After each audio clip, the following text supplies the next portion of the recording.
Old Bugs. Written by H.P. Lovecraft. Sheehan's Pool Room, which adorns one of the lesser alleys in the heart of Chicago's Stockyard District, is not a nice place.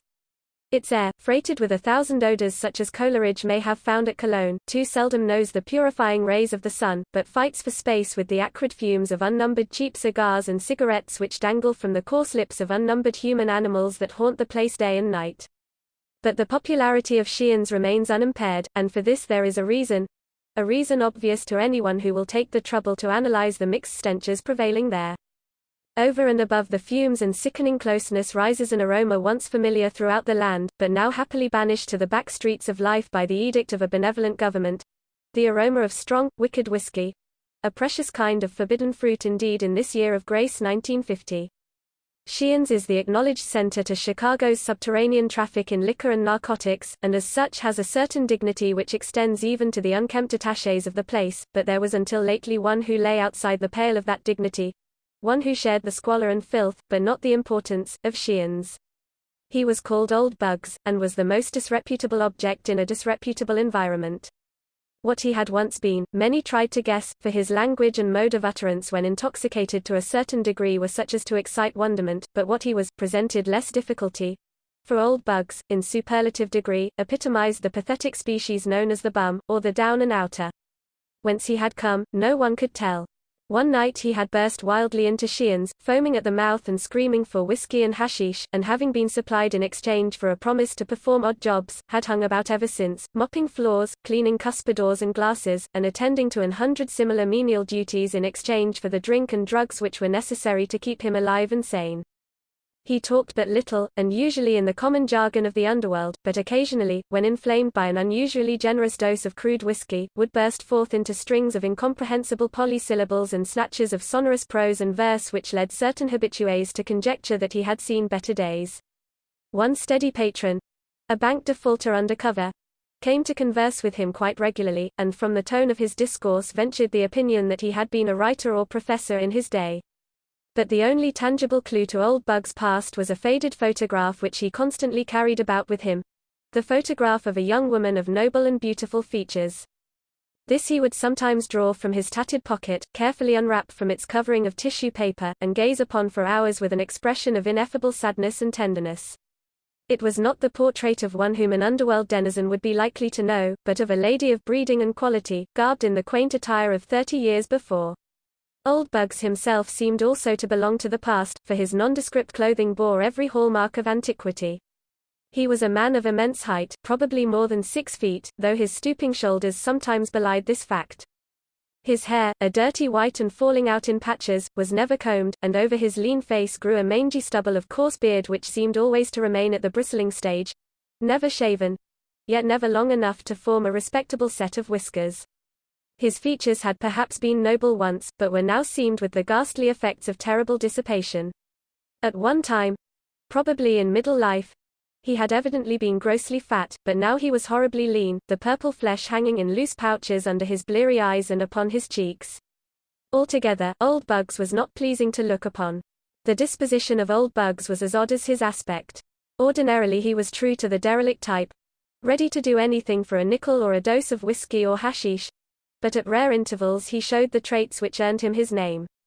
Then he would try to straighten up, and a certain fire would creep into the sunken eyes.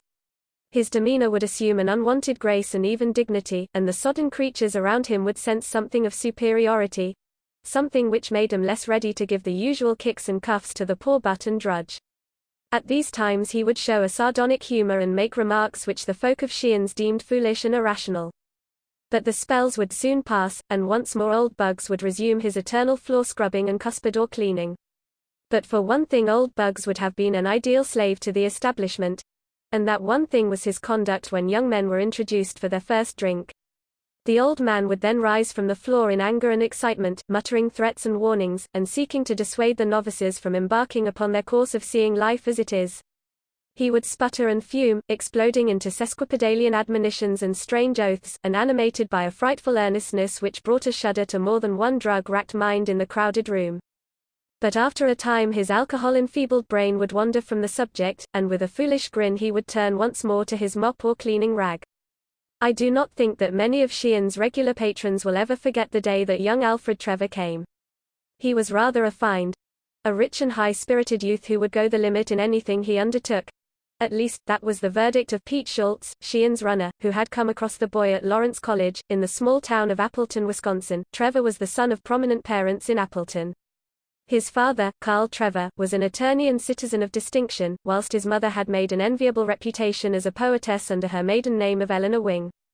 Alfred was himself a scholar and poet of distinction, though cursed with a certain childish irresponsibility which made him an ideal prey for Sheehan's runner. He was blond, handsome, and spoiled, vivacious and eager to taste the several forms of dissipation about which he had read and heard.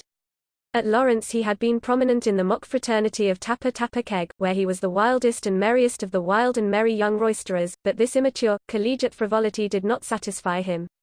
He knew deeper vices through books, and he now longed to know them at first hand.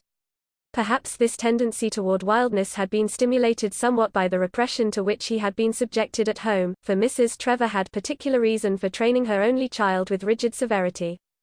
She had, in her own youth, been deeply and permanently impressed with the horror of dissipation by the case of one to whom she had for a time been engaged. Young Galpin, the fiancé in question, had been one of Appleton's most remarkable sons. Attaining distinction as a boy through his wonderful mentality, he won vast fame at the University of Wisconsin, and at the age of 23 returned to Appleton to take up a professorship at Lawrence and to slip a diamond upon the finger of Appleton's fairest and most brilliant daughter. For a season all went happily, till without warning the storm burst. Evil habits, dating from a first drink taken years before in woodland seclusion, made themselves manifest in the young professor, and only by a hurried resignation did he escape a nasty prosecution for injury to the habits and morals of the pupils under his charge. His engagement broken, Galpin moved east to begin life anew, but before long, Appletonians heard of his dismissal in disgrace from New York University, where he had obtained an instructorship in English. Galpin now devoted his time to the library and lecture platform, preparing volumes and speeches on various subjects connected with belles lettres, and always showing a genius so remarkable that it seemed as if the public must sometime pardon him for his past mistakes. His impassioned lectures in defense of Villon, Poe, Verlaine, and Oscar Wilde were applied to himself as well, and in the short Indian summer of his glory there was talk of a renewed engagement at a certain cultured home on Park Avenue. But then the blow fell. A final disgrace, compared to which the others had been as nothing, shattered the illusions of those who had come to believe in Galpin's reform, and the young man abandoned his name and disappeared from public view. Rumor now and then associated him with a certain Consul Hastings whose work for the stage and for motion picture companies attracted a certain degree of attention because of its scholarly breadth and depth, but Hastings soon disappeared from the public eye, and Galpin became only a name for parents to quote in warning accents. Eleanor Wing soon celebrated her marriage to Carl Trevor, a rising young lawyer, and of her former admirer retained only enough memory to dictate the naming of her only son, and the moral guidance of that handsome and headstrong youth. Now, in spite of all that guidance, Alfred Trevor was at Sheehan's and about to take his first drink. "Boss," cried Schultz, as he entered the vile-smelling room with his young victim. "meet my friend Al Trevor, best lil sport up at Lawrence. That's in Appleton, Wisconsin, you know. Some swell guy, too. His father's a big corporation lawyer up in his burg, and his mother's some literary genius. He wants to see life as she is. Wants to know what the real lightnin' juice tastes like. So just remember he's me friend and treat him right." As the names Trevor, Lawrence, and Appleton fell on the air, the loafers seemed to sense something unusual. Perhaps it was only some sound connected with the clicking balls of the pool tables or the rattling glasses that were brought from the cryptic regions in the rear. Perhaps only that, plus some strange rustling of the dirty draperies at the one dingy window. But many thought that someone in the room had gritted his teeth and drawn a very sharp breath.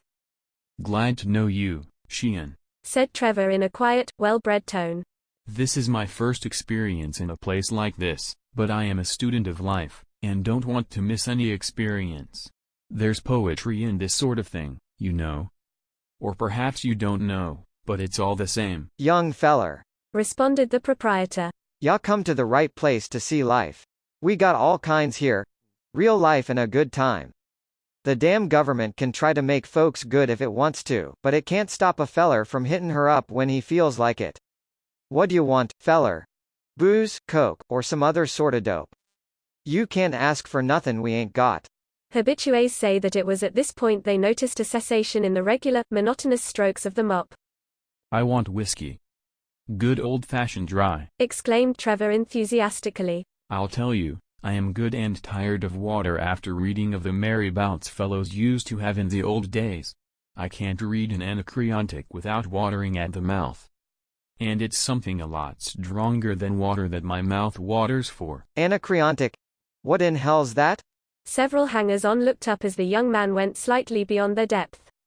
But the bank defaulter undercover explained to them that Anacreon was a gay old dog who lived many years ago and wrote about the fun he had when all the world was just like Sheehan's. Let me see, Trevor, continued the defaulter. Didn't Schultz say your mother is a literary person, too? Yes, damn it, replied Trevor. but nothing like the old Tian. She's one of those dull, eternal moralizers that try to take all the joy out of life. Namby-pamby sort.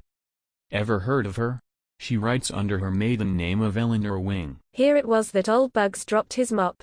Well, here's her stuff, announced Sheehan jovially as a tray of bottles and glasses was wheeled into the room. Good old rye, and as fiery as ya can find anywheres in Shy. The youth's eyes glistened and his nostrils curled at the fumes of the brownish fluid which an attendant was pouring out for him.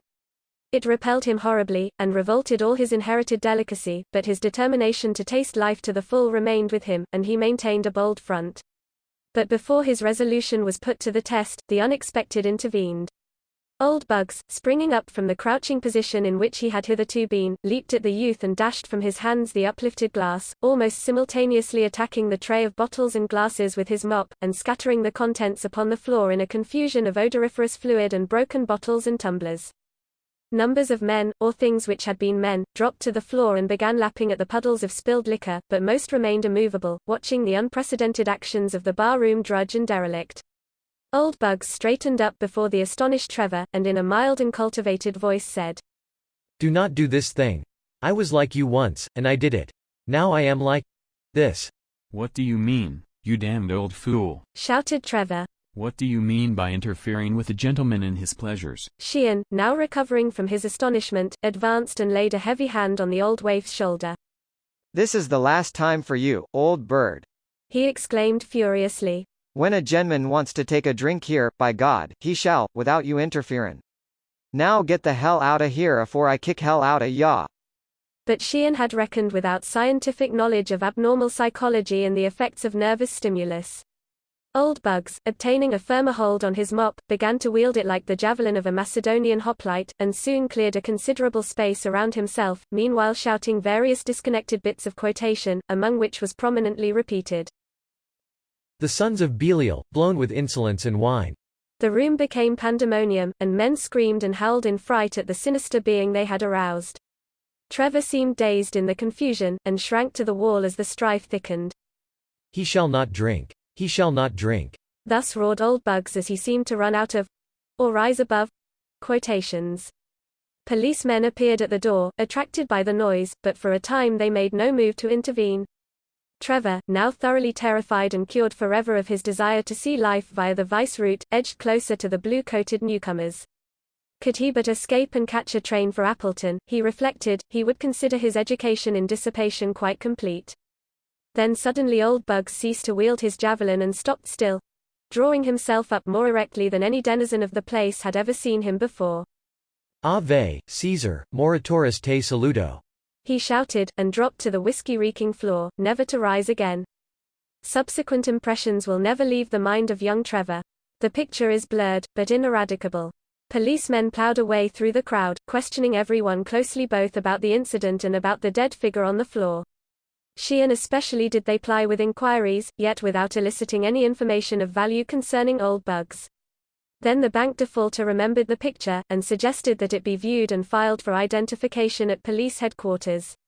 An officer bent reluctantly over the loathsome glassy-eyed form and found the tissue-wrapped cardboard, which he passed around among the others. Some chicken, leered a drunken man as he viewed the beautiful face, but those who were sober did not leer, looking with respect and abashment at the delicate and spiritual features. No one seemed able to place the subject, and all wondered that the drug-degraded derelict should have such a portrait in his possession. That is, all but the bank defaulter, who was meanwhile eyeing the intruding bluecoats rather uneasily. He had seen a little deeper beneath old Bug's mask of utter degradation. Then the picture was passed to Trevor, and a change came over the youth. After the first start, he replaced the tissue wrapping around the portrait, as if to shield it from the sordidness of the place. Then he gazed long and searchingly at the figure on the floor, noting its great height, and the aristocratic cast of features which seemed to appear now that the wretched flame of life had flickered out. No, he said hastily, as the question was put to him, he did not know the subject of the picture. It was so old, he added, that no one now could be expected to recognize it. But Alfred Trevor did not speak the truth, as many guessed when he offered to take charge of the body and secure its interment in Appleton. Over the library mantel in his home hung the exact replica of that picture, and all his life he had known and loved its original. For the gentle and noble features were those of his own mother.